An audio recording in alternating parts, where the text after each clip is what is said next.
Hope everyone had an awesome Thanksgiving. Welcome back. And my name's Ian Koniak. Today I'm going to talk to you about how to win over complex deals where there is a committee or a series of stakeholders involved. And I'm reading a book right now. I'd highly recommend it, called The Challenger Customer. It's the same folks who wrote The Challenger Sale over at CEB, now part of Gartner.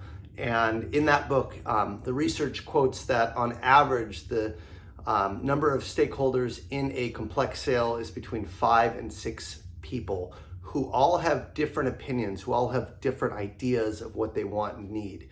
And the truth is that sometimes we can rely too much on a champion or an executive, and that actually can hurt us if we don't get all the stakeholders involved and on board.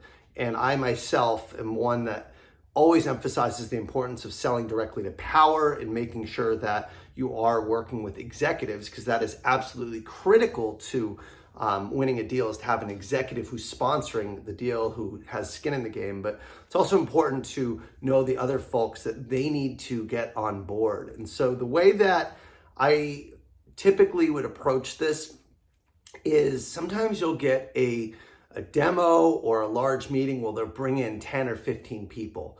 And before I get into that meeting, what I want to know is who are all the roles of each of the stakeholders that are going to be in the meeting, what do they care about, and why are they involved, right? So if you have a good champion, if you have a good executive who's sponsoring, they'll know the folks that need to be involved. It might be IT, it might be operations. You're usually going to have a finance stakeholder.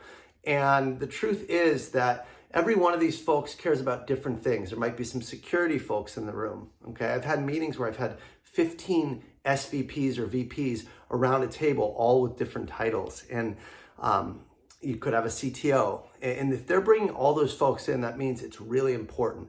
And the truth is, the more folks that are involved, the more, people that are attending meetings and need to give their blessing, the longer a deal is going to take. So it's not something you can just power through or steamroll through and get your champion to say, yeah, we're doing this. Once in a while it works, but most of the time, even a CEO is going to want to have their team on board. So the best way that I address this is I literally go one by one after the meeting. Once I'm introduced with them, I reach out to them individually and I say, thank you for attending the demo, or thanks for the meeting.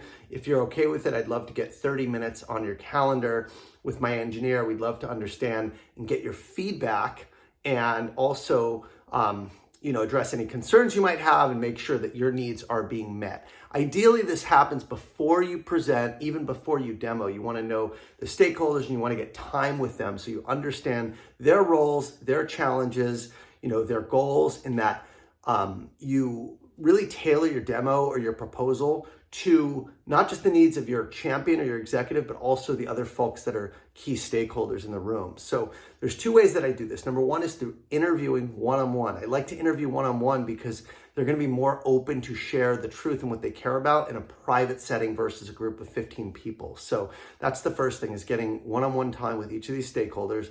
The second thing that I recommend doing is when you go back and you do a presentation, a deal review, or some kind of executive readout when you're presenting to the larger team, what you want to have is a slide that says what we heard. And you want to hear finance. Here's what finance cares about. Here's what IT cares about. Here's what operations cares about. Here's what sales cares about. So you want to have kind of the different groups and their voices heard. So when you're doing your presentation, you could say, hey, we interviewed all the different groups. Here's what's important to each of them. And then you get into the solution. Here's how finance is going to be able to get better reporting. Here's how sales is going to be able to improve their team productivity. Here's how the business analytics team is going to be able to, get better reporting out. Whatever groups there are, you want to tailor the message by the personas and show how you help each of those folks, okay? The last thing I'm going to say is, when you do those individual interviews, always make sure that they're on board, right? Because until everyone is on board, it's like you got to have a majority vote, or else these deals are not going to get pushed through, especially if there's a large buying committee involved. So you want to go individually when you meet with people and say, are you on board? Do you have any questions? Are you in support of what we showed you? So you want to get everyone's consensus and make sure that they're good to go. Usually there's one person that's really kind of driving that at the executive level, but If you have individual people across departments or peers of that person that aren't on board, they can stall the deal and ultimately stop it entirely. So you got to go one by one. I know it takes a lot longer, but the more skin in the game that the individuals on the committee have with you, and the more they know their needs are being met right through this solution, the faster you're going to get approval, and ultimately the better the implementation is going to be. So sometimes you got to slow down to move faster. So make sure you understand upfront who are the key stakeholders, get time with them, make sure they're on board, and that will ultimately accelerate your deal so you can close the year strong. I'm Ian Koniak. Thanks for listening. Have a great day.